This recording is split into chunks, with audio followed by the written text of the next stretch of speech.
line. It is 4:15, and we have Mark James on the line from Creation Ministries International, and he's in New Zealand, and apparently it's been wet over there, Mark. It certainly has, Mick, and I believe you've had the same over there. Yeah, we've had plenty of rain over here for quite a while now. How long's yours been going on for? Oh, dear me, for the last month or so, I think we've been experiencing a fair bit more rain. And you know what, it's the fact that it's pretty much constant a lot of the time as well, which we're not used to. We do get a lot of rain over here, but not quite like what we're getting at the moment. Yeah. Well, the weatherman's saying that it might happen again. They're talking about, the dipoles in the ocean and all sorts of stuff that points to, it potentially happening again, the La Niña, those sort of things. So we might have to just get used to it for a little bit longer. Yeah. Yep, that's just the way it is. Yes.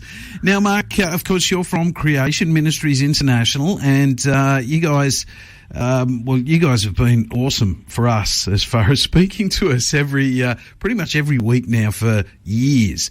And we've talked about all sorts of things to do with creation, evolution, dinosaurs, aliens, and that's why we ask people every week, if you have any questions, send them through to us. We know that you can go to the creation.com website, and there's thousands of pages of information on there and probably get those questions answered.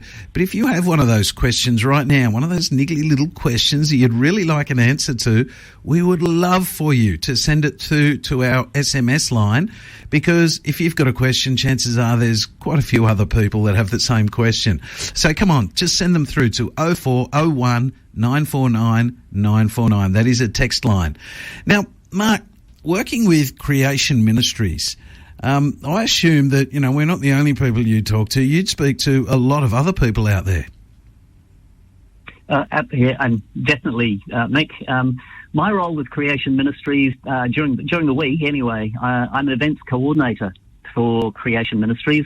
My job is to contact churches and pastors and introduce Creation Ministries to them and try to encourage them to have a speaker at their church.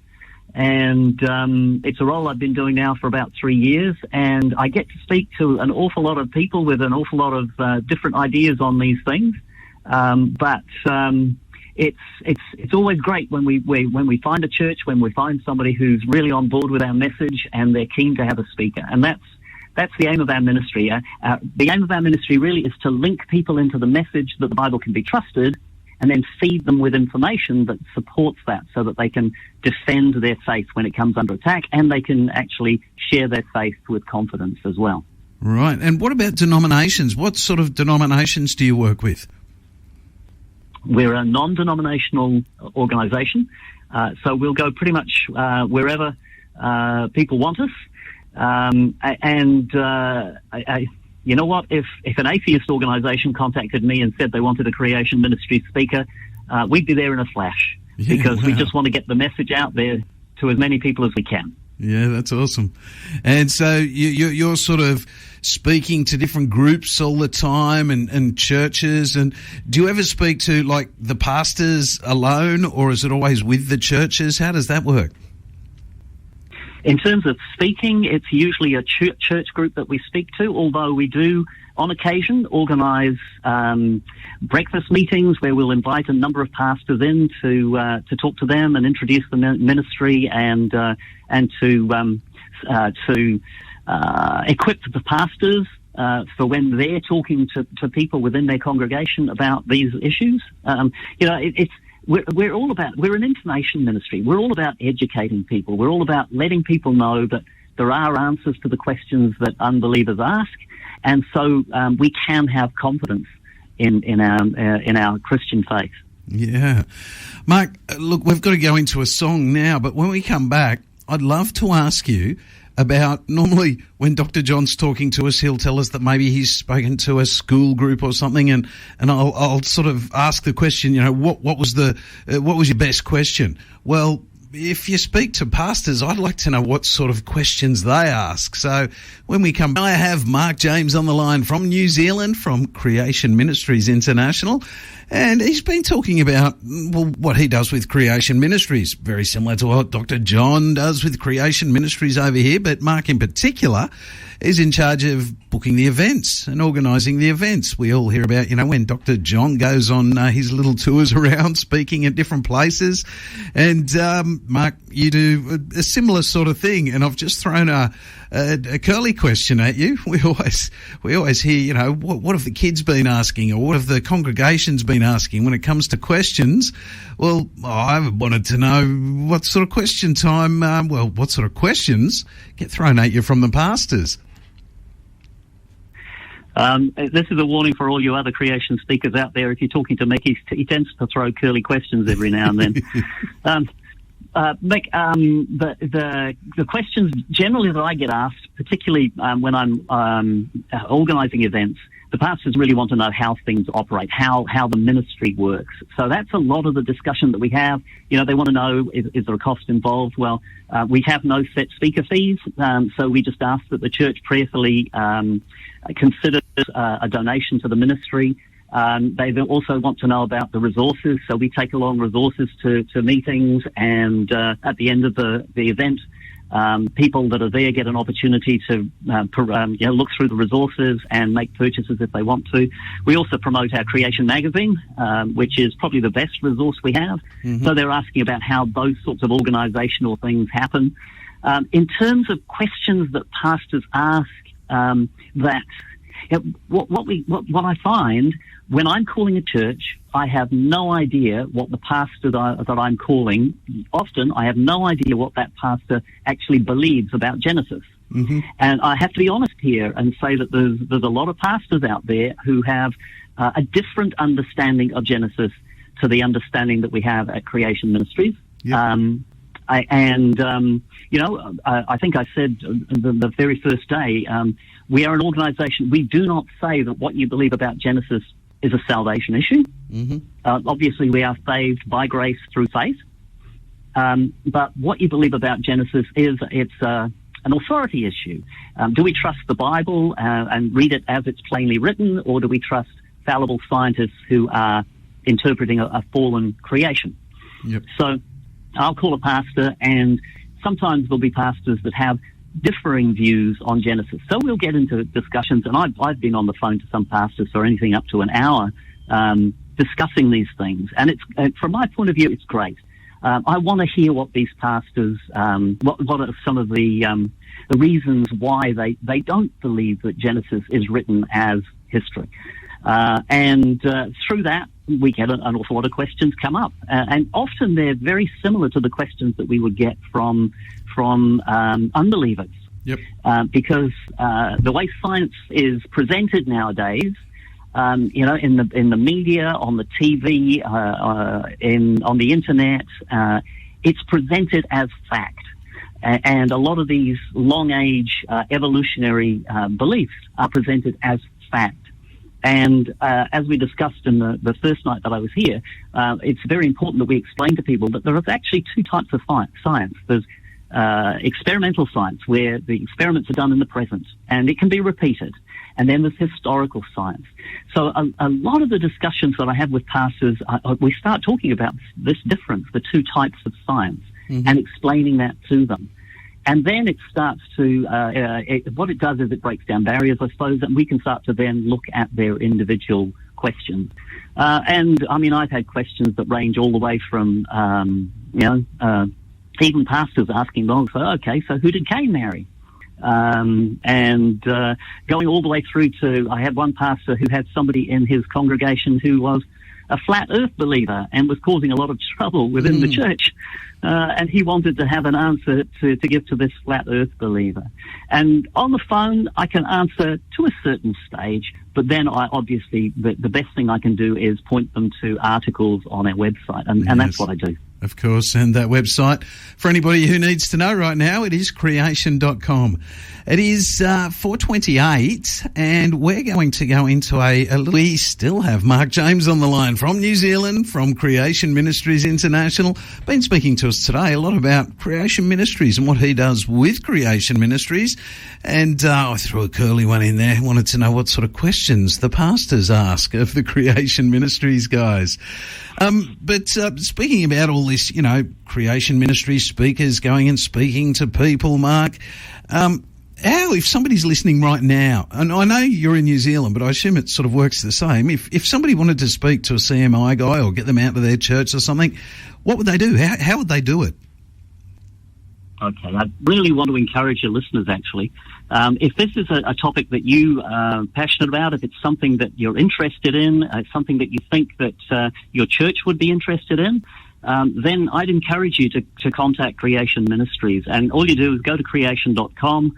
If you go to the events page, there's a button there that you can click that says request a speaker, or you can go to the contacts area of the website and get the phone number of the office, which is in Brisbane, in Australia. And just call the guys in the events department and introduce yourself, introduce your church. You'll be surprised to know that quite often there are churches that we don't even know exist. So if you haven't had a creation speaker at your church, or you haven't had a creation speaker for a few years, we'd love to know about it. So I'd encourage you to call us up. In terms of what you have to do from there, Creation Ministries does it all. We will contact your pastor. We organise the event. We pretty much, we do the promotional material. We do pretty much everything to make the event work. So it's easy for the pastors. It means the pastor gets a Sunday off from preaching, and the church gets to hear a message that is Bible affirming, and it's of interest to a lot of people because it's science. So yes, I'd encourage anybody who's out there, if you want a Creation Ministry speaker at your church, we would love to get there. We would love to be there. What about other events like, say, CWA meetings and just, different events that people might put on and particularly invite you guys and invite other people along too? Do you get things outside the church very often? We do. Now, you're going to have to help me a bit. What's CWA? Oh, that's a Christian, I think it's Christian Women's Association. There's a few. So it's an Australian thing. Yeah. You got to remember, I'm a Kiwi. I don't know about these things. Mick, yes, you're right. We have speakers that go along to public meetings. We have speakers that go along to church, to schools. Sorry. To Christian schools in particular, but also occasionally to secular schools, to state schools. Public meetings are really great, and often it's the churches that organise them, but they set them up in such a way that people coming along are not going to a church service. So they're coming along to something that is church-related, but it's not a church service. So it encourages more people to come along, and it's an opportunity for the church to have an outreach into the community. Yep. And these outreaches are held either in church buildings sometimes, but also in halls that they hire for the occasion. We've had speakers go into universities and speak to groups in the universities as well. So we will have a speaker go wherever people want to hear our message. And I said to you before when we were talking, if an atheist group contacted me and said they'd like to have a creation speaker, then we'd be there in a flash because we want people to hear this message. Yes, and I've had a number of people in just the last minute have sent me texts saying it's the Country Women's Association. I got that one slightly wrong. The Country Women. Yeah, I used to live next door to one, so I probably should know, but I didn't. There you go, Country Women's Association. But so basically, you'll turn up at anything, and that's great. It's awesome to know. So people they can sort of prep some sort of meeting and then ask you guys if you could potentially, or rather ask you first and then prep a meeting for something that isn't necessarily church. Definitely. And a lot of the meetings that we run are meetings that are outside of church services. And they're often very, very successful. And often a lot of unchurched people attend. because it's about science and people are interested in science. Yeah. Okay. Now here comes another curly one. You ready for it? What sort of question do people that don't go to church ask? Have you got any particular question that stands out there? Oh, usually it's evolution-based, and people quite often have specific questions that relate to evolution, and the idea often is to try and catch us out in something that we can't provide an answer to. Sometimes the questions are too specific for us to really be able to know the answer to there and then, but we can point them in the direction of the website, obviously. But people have hobby horses, I suppose, and it's interesting because I always say when you're witnessing, when you're talking to somebody about Jesus and they ask these questions that are science-based, usually people have 1, 2, maybe 3 particular topics, to particular questions that are a stumbling block to them coming to even considering Christianity. And if you can answer those questions, it's amazing how quickly, once those questions are out of the way, the discussion becomes completely different to the science and evolution side of things. It becomes more about Jesus, who Jesus is, and the love of God, and things like that become. It's amazing how this science is the brick wall that people put up that stop them having to actually face everything else. Yeah, particularly those evolutionary things, because they've seen and heard it so many times. And, we see it on TV all the time. Although it lacks the science, but we hear the theory over and over and over and over again. So I guess that's why they're some of the first questions to come out. Yeah, and I have to say, I'm just listening to myself and what I've just said to you, Mick, I must sound a bit like a politician because you asked a question and I don't really think I answered the question. But there are so many questions that we get, but evolution is the big one. The other one is the age of the Earth, obviously, because, people talk about radiometric dating. We get a lot of questions about radiometric dating. Hasn't radiometric dating proved that the Earth is old? And what people don't realise is that there are a huge number of assumptions involved in radiometric dating. You take those assumptions out of the way, and radiometric dating actually, in many cases, is very strong evidence for a young Earth. Yeah. But you don't get taught that at school. You don't hear that on the news. You don't hear that, or don't see that on the internet. But it's the case. With all the methods that are used to determine age, over 90% of them actually point to a young age of the Earth and the universe. But the ones that you hear on the news or whatever, it's that 10% that support the long age beliefs. Yes. I saw a story in Science Alert, and they were talking about the age of the universe and sort of where it came from and where it's going. And it was a really interesting one. I only saw it today. I think it's sort of literally a story that's just bounced out there. And the headline was, "The universe could bounce for eternity."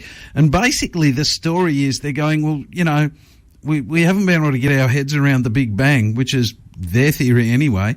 We haven't got our heads around the Big Bang, so let's start this new story called The Big Bounce.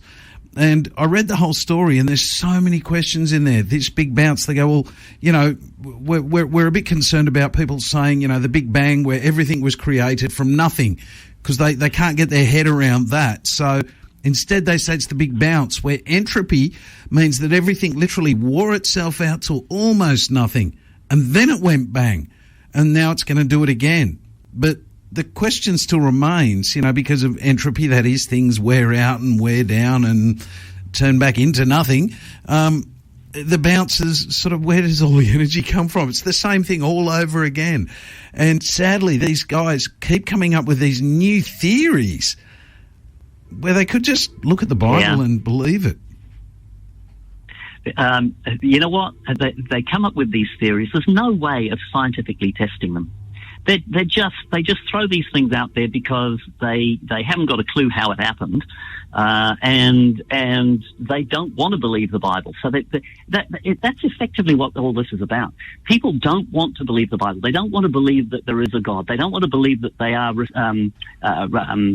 responsible, I suppose, that there is a God who created them, and therefore they're responsible to that God. So they have to come up with explanations to explain everything without referring to the Creator. And so they come up with some of the most amazing stories, and they really are just that. They're stories. There's no scientific basis to it.